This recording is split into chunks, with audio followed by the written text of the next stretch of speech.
For every Zelda game, we've had to develop a brand new world. But it's not easy. Anything is possible, but it needs to have that Zelda-ness. And if you do have something too absurd, people will say it doesn't feel like Zelda.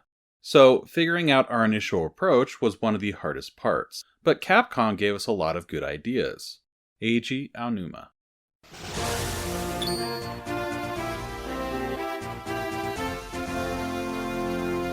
This is Legendary Adventures, a Legend of Zelda playthrough podcast. We've gathered the 4 elements, forged the Force Sword, and cast out Vati to rescue Princess Zelda.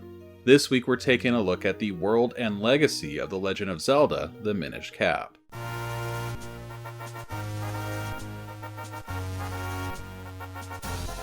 In many ways, the world of the Minish Cap reflects the design of past 2D worlds that we've seen in the Legend of Zelda games. It's presented from a top-down view like the original Legend of Zelda and most of the others. However, unlike the original game and the Game Boy titles, the world of the Minish Cap is not divided into individual screens. Similar to A Link to the Past, it's divided into a number of regions, and within a particular region, the camera will scroll with the player. As players transition between the regions, there's a brief jogging animation as the screen scrolls and the new region is loaded in. There are 17 regions in all. They are not uniform in size or shape, though the vast majority of them are square or rectangular. There is one region that features a small panhandle, making it sort of a hexagon. Let's take a walk through the different regions of the game.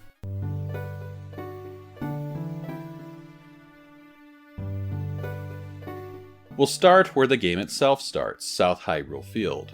This is a rectangular-shaped region in south-central Hyrule. It contains Link and Master Smith's home, a tree stump on a high ledge to the east where Tingle will appear, and the southern portion of the river runs through this region on the west. There is a bridge across the river in the southwest corner that leads to a Minish home.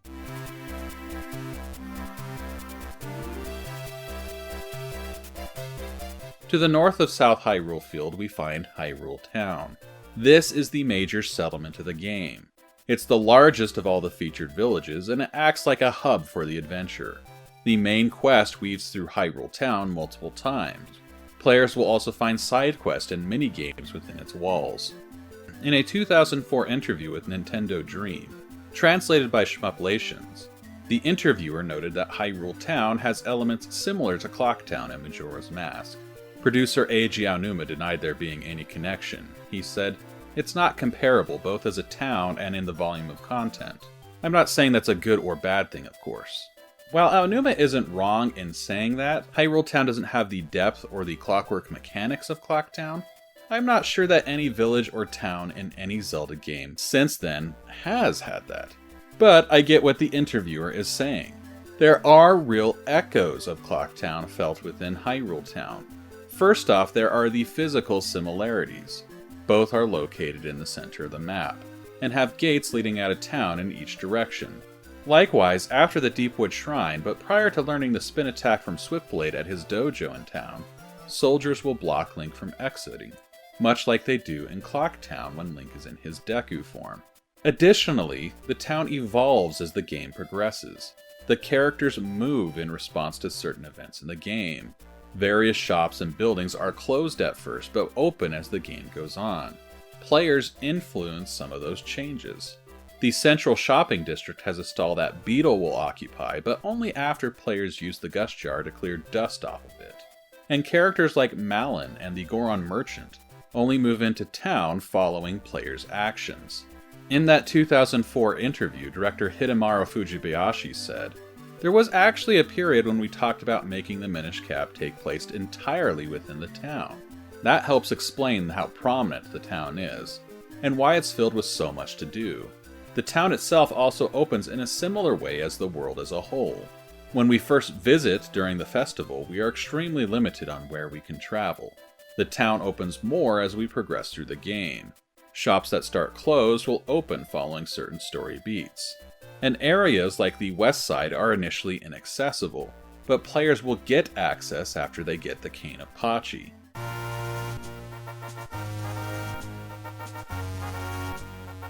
Moving north, we find Hyrule Field. This is a largely transitional area. Players have an encounter with Vati here following the Cave of Flames. There are also a number of hidden areas unlocked by fusing kinstones, including 4 trees just south of the castle, which players need to access to get the magic boomerang. Players will find the dojo of Great Blade in a cave hidden behind a waterfall which is revealed through a kinstone fusion.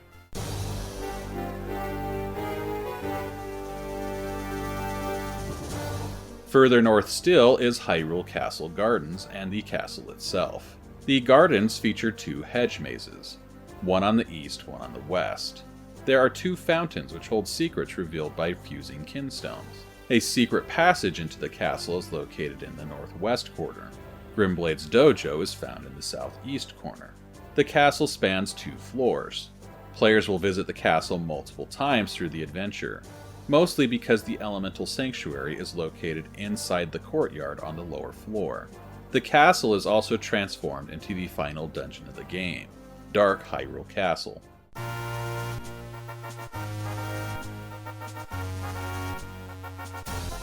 Moving east from the castle, we find Vale Falls. This is a largely transitional area. Players open the path up the mountain by fusing a kinstone with a large stone door. Big Goron can be found at the top after Vati has been defeated once. Players can also find Split Blade in a cave behind a waterfall after fusing kinstones.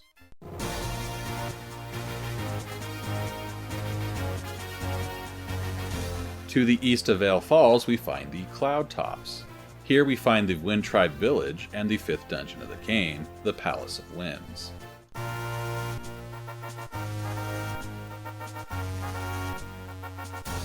To the south of Vale Falls, we find Talon Ranch, the home of Talon and Malon. On a ledge above the ranch, Tingle's brother Ankle will appear on a tree stump after we first speak to Tingle. To the southwest of the ranch is the Goron Cave.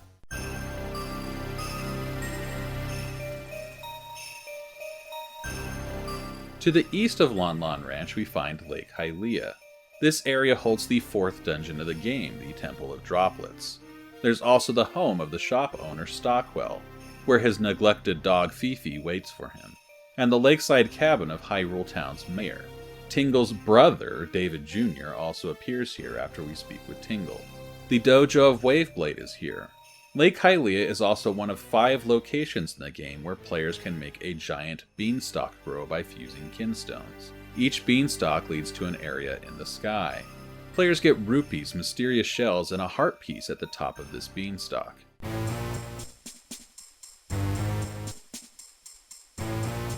South of Talon Ranch, we find the Eastern Hills. Players will find the farm of Eenie and Meanie here. There's also a Minish house to the south of them. This is the 2nd location where we find a beanstalk. It also has rupees, mysterious shells, and a heart piece at the top.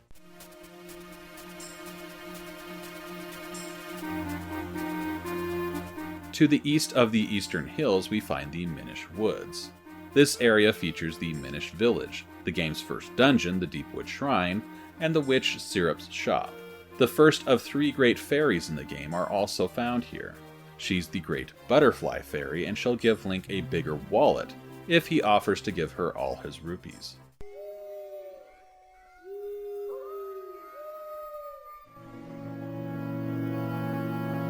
Moving to the west side of the world map, directly west of the castle we find the Royal Valley. This area contains the 2nd of the Great Fairies, the Great Dragonfly Fairy. She tests players' knowledge of the games with a quiz.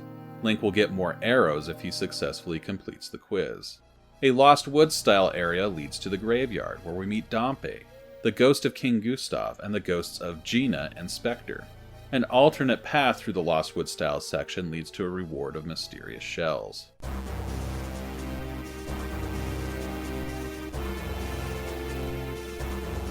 To the east of the Royal Valley, we find Mount Krenell. This area is home to Malari's Mines, the dojo of Greyblade, and the home of the Mountain Hermit. This is where we find the game's 2nd dungeon, the Cave of Flames. There's also a few Deku merchants, including the one who sells the grip ring. We find the final great fairy, the Mayfly Fairy, who gives Link a larger bomb back. And a beanstalk, which leads to a reward of rupees and a heart piece. Directly south of Mount Krenell, we find Krenell's base. It's largely a transitional area leading up to Krenell proper.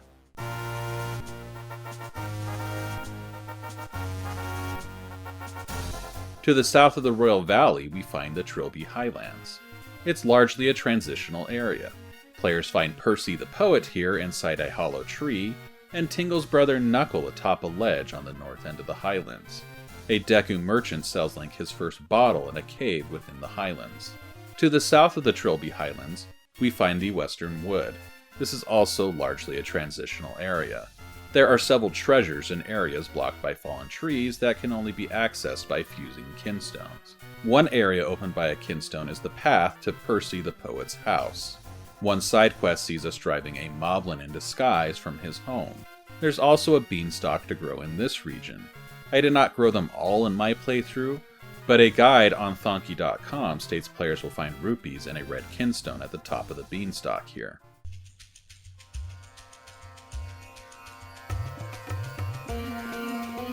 To the west of the Western Woods, we find Castor Wilds. This swamp area is where Link obtains the bow. The dojos of Swiftblade I and Scarblade are also found here. One dojo under a gravestone, and one in a cave behind a waterfall that's revealed only through a kinstone fusion. Players also need to fuse 3 golden kinstones with statues here to advance the game.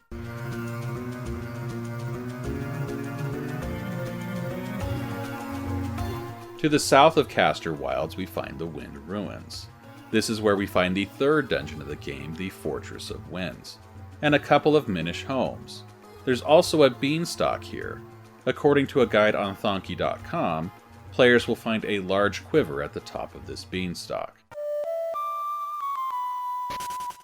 There are 8 fast travel points scattered across the map. The fast travel system of the Minish Cap is pretty straightforward. In a callback to A Link to the Past, players play the ocarina to summon a bird, which carries them to the point of their choosing. There is one twist to that. With one exception, the fast travel points must first be found and activated by the player. 7 stone tablets explode when examined, revealing wind crests. Players will find wind crests in South Hyrule Field, Hyrule Town, Vale Falls, Cloud Tops, Minish Woods, Mount Krenell, and Castor Wilds. The 8th crest in Lake Hylia is already revealed and is granted to players along with the ocarina. The fast travel system works well. If I have any complaints about it, it would be that I'd like one more crest in Royal Valley. Otherwise, the crests are placed well so players can quickly get to where they want to go.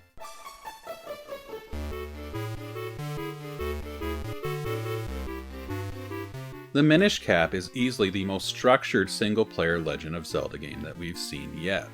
The game world opens in sections. Every Zelda game has featured a variety of locks on the game world to this point. We'll refer to them as hard gates and soft gates. Hard gates require a specific item or story progression in order to bypass. Soft gates can be bypassed with the right skill or knowledge. For example, in the original Legend of Zelda, a hard gate would be something like the dock to reach level 4. A raft is needed to get there, while a soft lock would be the Lost Woods. Players are unlikely to work out the path through the woods on their own. An old woman provides directions, and once players have the knowledge of those directions, they can pass through that area at any time. The Minish Cap has few, if any, soft gates. Hard gates, regulated by both items and story beats, abound. Players are funneled through the opening, with barriers such as potholes with boulders on the far side abounding. In some cases, a non-player character blocks the way. This particular structured design follows in the footsteps of Zelda 2, which opened its world in sections, and had a fairly rigid dungeon order. The Minish Cap really takes things a step beyond what Zelda 2 had, but the legacy of that style of design in the series is clear. In thinking about the feel of the world, I wanted to call it maze-like, but I think dungeon-like is a better descriptor. The world is closed down at first, and often the first path through an area requires players to take a very specific direction, such as needing to venture down into a cavern and move a block with a duplicate to reach the Western Wood for the first time. But after players are in that area, they often can open a more direct path, typically by rolling a boulder to fill a pothole. This creates shortcuts throughout the world, making traversal more smooth. It also in some ways resembles the dungeon experience, of occasionally having to go the long way around due to a locked door or obstacle, and later being able to more quickly bypass that obstacle with a key or item. Eiji Aonuma seems to have recognized the dungeon-like design of the world in that 2004 interview with Nintendo Dream. The interviewer stated that they felt that around the time of Majora's Mask, dungeons started taking a more backseat role in the design of Zelda titles. Eiji Aonuma was asked if this was intentional. He responded, "I don't think it's something that we were particularly conscious of. Dungeons have a certain limited format to them, right? Find keys, advance further, defeat the boss. In contrast, the outside world, the field map, can offer more multifaceted gameplay. But I think the basics of what you do are the same in both. In the Minish Cap, you gather fragments. And when I first heard about this system, I simply considered it one of those collect-a-thon things that have been around for a while. But with this game, collecting the fragments opens up areas far from your current location. In a sense, this makes the overworld map itself act like one big dungeon." Let's circle back just briefly to Hyrule Town. I mentioned the town itself opens similarly to the world at large. I had formulated my thoughts on that, about the game world and the dungeon-like feeling prior to writing this episode. And I was surprised as I read through interviews to see not only Aonuma comment on the world map acting like a dungeon, but Fujibayashi said of Hyrule Town, "I wanted to make the town feel like the people really lived there. And if I could make the town feel like a dungeon itself, I believe that would be something brand new to the Zelda series."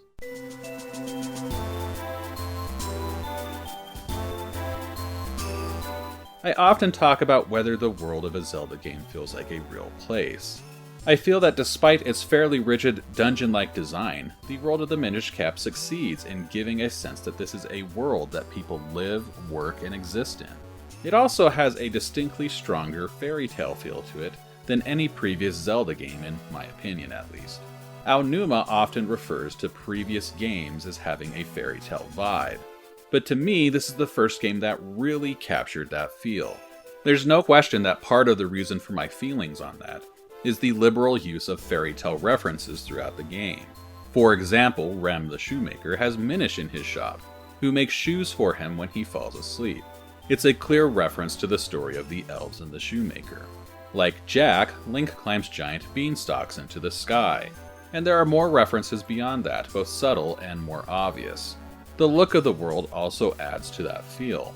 In the 2004 Nintendo Dream interview, the interviewer described the game as having a soft feel to it, and this is true. The Minish Cap features a lot of rounded corners and edges, organic-looking designs. Following the lead of the Wind Waker, the design also has a strong cartoon-like appearance.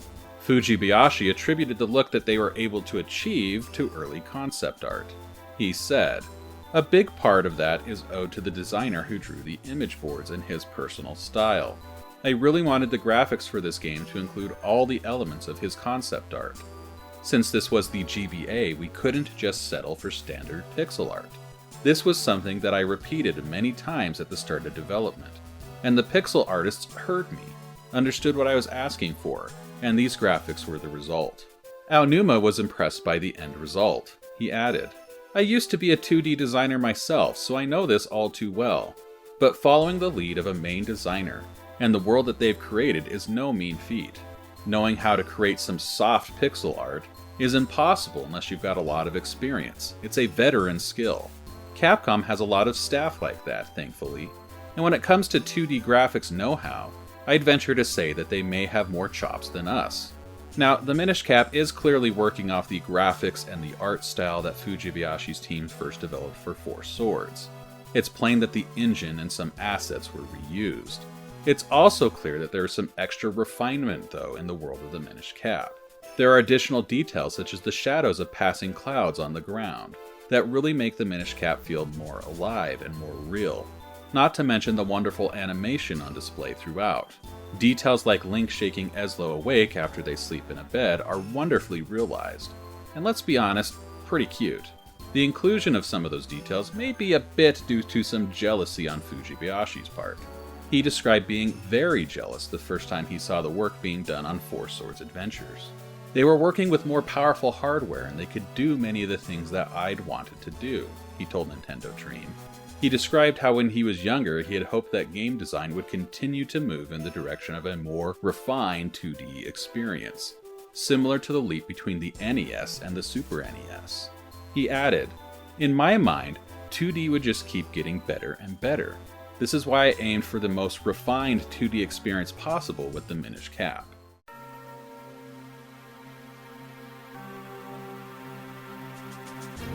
The Legend of Zelda series has long toyed with the concept of dual worlds. You could say it's a commonly used theme in the series. We've seen examples like the Light World and Dark World in A Link to the Past, the two time periods of Ocarina of Time and Oracle of Ages. In a 2004 interview from the GSLA, translated by Shmuplations, Fujibayashi said it was this dual world theme of the series that helped him decide on the big and small theme of the Minish Cap. He said, "I was also thinking about the antonyms, or maybe symmetries is a better word, that have defined the Zelda games previously, like light and darkness. As I thought that, the concept of big and small came to me.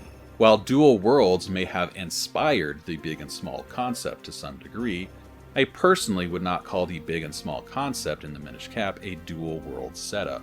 As with Four Swords, a good amount of exploration, while small, happens in standard field areas. There's no shift in point of view or location. Link is merely shrunk down to a few pixels in height, and he's able to reach new places or is barred from other places due to his size. This is the exact concept that Fujibayashi carried over from Four Swords. But it's refined. Link and even the Minish characters now have a pointer over them that ensures that players won't lose sight of them in the big world. But we don't only see Link and other small characters from a distance. In certain locations we get screen transitions, and the action moves in close to the small characters. In these moments, the gameplay is effectively the same as it is when Link is his full human size. It's the graphical flourishes that really make all the difference. It's something that Aonuma commented on in the GSLA interview. He spoke particularly about walking around on the ceiling joists in Within Mama's Cafe. He said, "The first time I saw this scene, I was taken aback. Whoa, amazing! The joists themselves were depicted with great detail. They're very realistic. Maybe it sounds strange for me to praise my own game like this, but the designers at Capcom are really quite amazing. They've expanded the world of Zelda for us once more. These areas where we get a close-up view of the world of the Minish don't really feel separate from the rest of the world for me. They're just like an area where players need a certain key to access, that key being a Minish portal. Portals, however, aren't far from any location where Link needs to shrink down.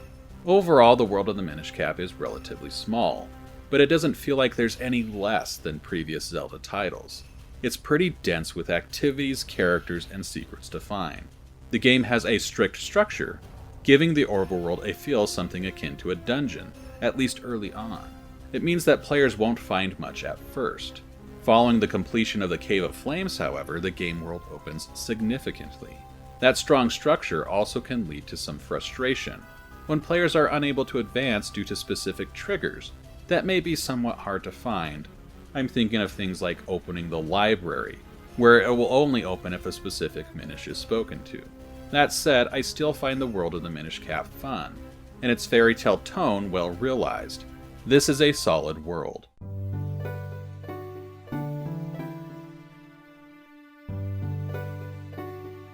When talking about the legacy of the Minish Cap, we should start with the world itself. When playing through the Minish Cap again, I was struck by how elements of the world design reminded me of Skyward Sword. That later game will also feature an overworld that could be described as dungeon-like.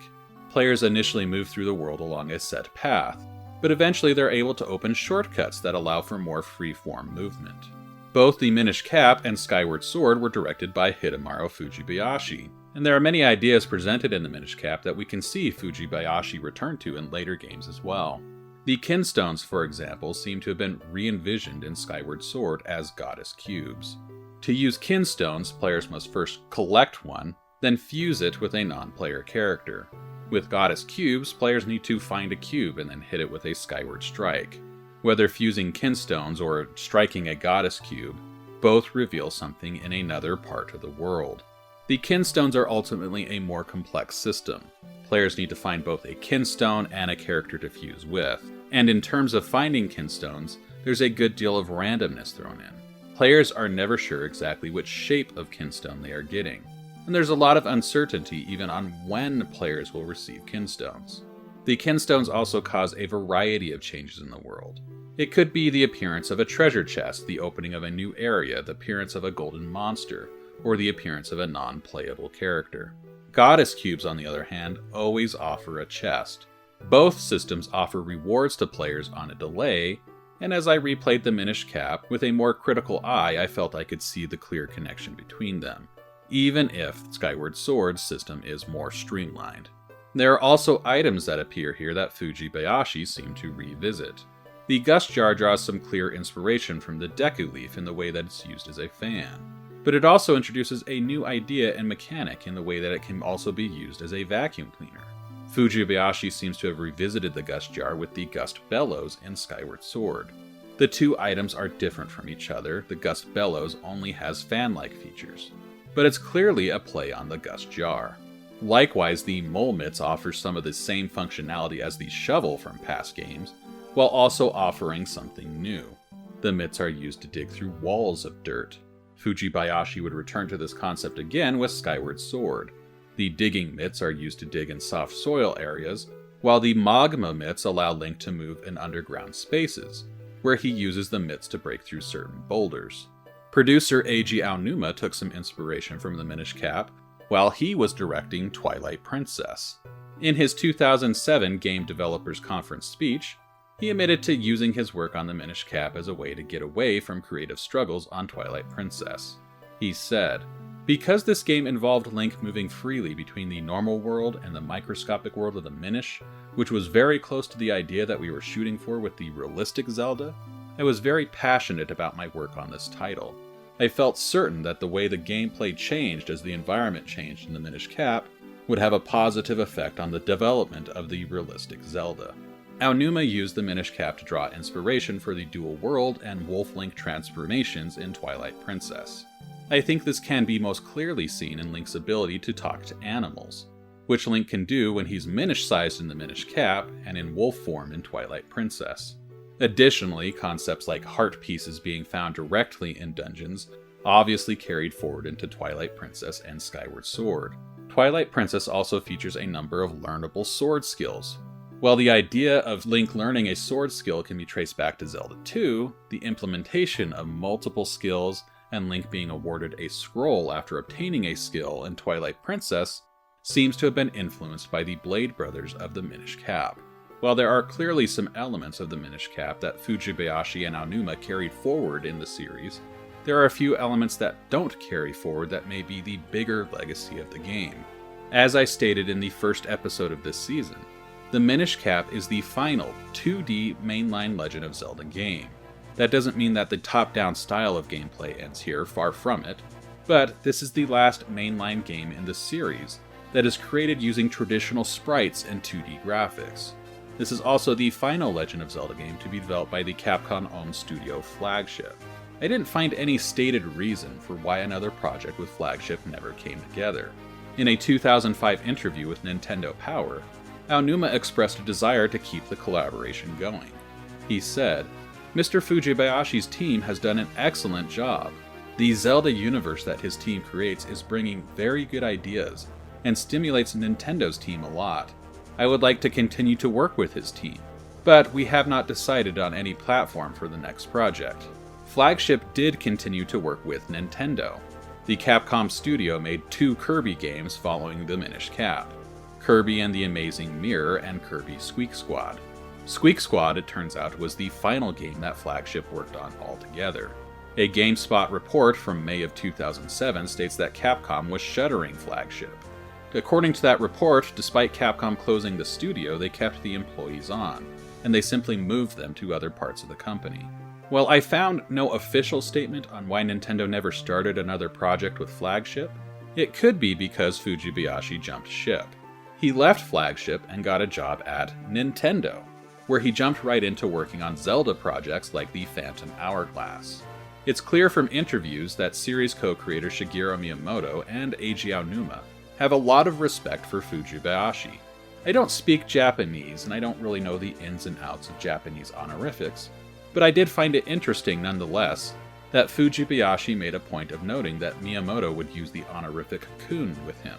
From what I've read, Kun is less formal than the standard honorific of San, and seems to indicate friendship between men. Fujibayashi said, "My team loves to hear that. It doesn't make us feel like here's Nintendo and here's Capcom. It feels like we're all under the same tent, working together as one team on Zelda." So while I cannot say for sure, it seems to me the reason that Nintendo did not immediately move forward with another project with the flagship team may be because the person leading those projects came to work directly with the Zelda team at Nintendo. Capcom would then dissolve Flagship in 2007, which likely fully closed the door on any more Zelda titles coming from Capcom.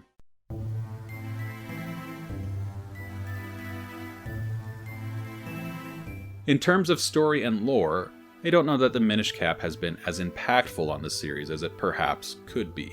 It is of course the opening chapter in the Four Swords trilogy, providing the origin of both the Four Sword and Vati. When asked by Nintendo Power in 2005 if the plan had been to create a trilogy of Four Sword games from the very beginning, Fujibayashi said no.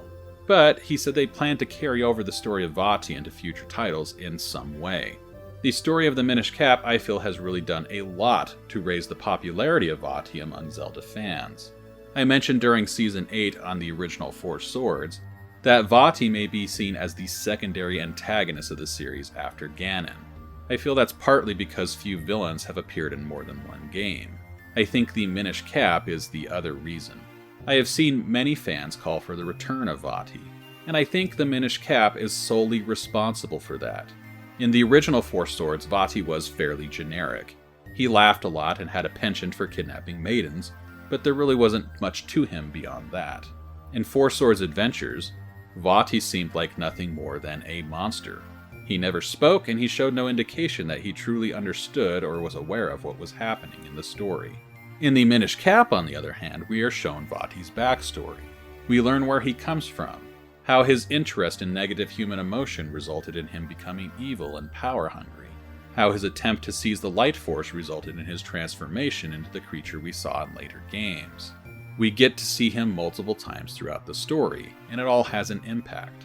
The Minish Cap is also the first time we see an idea that Zelda herself holds an innate magical power inherited from her ancestors that is different in character and nature from any other powers that other characters may hold. In the past, we've seen Zelda perform magic as she worked with the sages or maidens of a particular game. That was Zelda working among a team of magic users, however, and her powers didn't necessarily seem to be considered different from the powers that the other characters held as well. The Minish Cap, however, sets Zelda apart. The Light Force is said by Vati to be a power that would transform him into a god. We're told it was a gift to humans from the Minish, and that it was passed down through the princesses of the royal family. The true nature of the Light Force isn't clear. Many have speculated. A frequent question is whether it's simply the Triforce by another name, or in some way related to the Triforce. Nintendo Power asked Fujibayashi about that. His answer didn't reveal much. He said, "The Golden Light is a very, very old legend of Hyrule, and nobody knows how it relates to the Triforce legend. It's still a big mystery whether there's some relationship with the Triforce, which is the most important element of the Legend of Zelda series. There is perhaps an answer and a retcon that would later be provided in Skyward Sword, which again was helmed by Fujibayashi. In that game, Zelda is stated to receive her power from the goddess Hylia. Fujibayashi's follow-ups, Breath of the Wild and Tears of the Kingdom, seem to continue with the ideas of Minish Cap and Skyward Sword, with Zelda as Princess of Hyrule holding a power of light that has been passed down by her ancestors. In terms of other story elements, I'm not sure if the Minish Cap has had much impact on the series as a whole. The game is sometimes viewed as being an origin story for Link's hat, with Eslow's gift at the very end. Though if that was the intent at the time, Nintendo ultimately ignored this when they made Skyward Sword. The game also provides an explanation for the rupees and the items that players find in tall grass, pots, and other locations. They're said to be placed there by the Minish. Of course, this isn't the first explanation that was provided. In the Wind Waker, for example, Mesa states that the items simply fell out of people's pockets. But I don't know if any explanation has really stuck as the definitive answer for this very video gaming mechanic. And I don't know that an answer is really needed. At the time of this recording, the Minish have yet to appear in any future Zelda game, though concept art from Breath of the Wild shows the team was perhaps considering a return. I don't know that the Minish Cap was the most impactful game of the series, but it nonetheless shows Fujibayashi's growth as a director, and gives hints on where he would go next. He told Nintendo Dream in 2004, "My intention with the Minish Cap was to show the world, through a Zelda game, how fun and interesting 2D can be. I have great pride in it, and I believe it's the pinnacle of 2D gaming."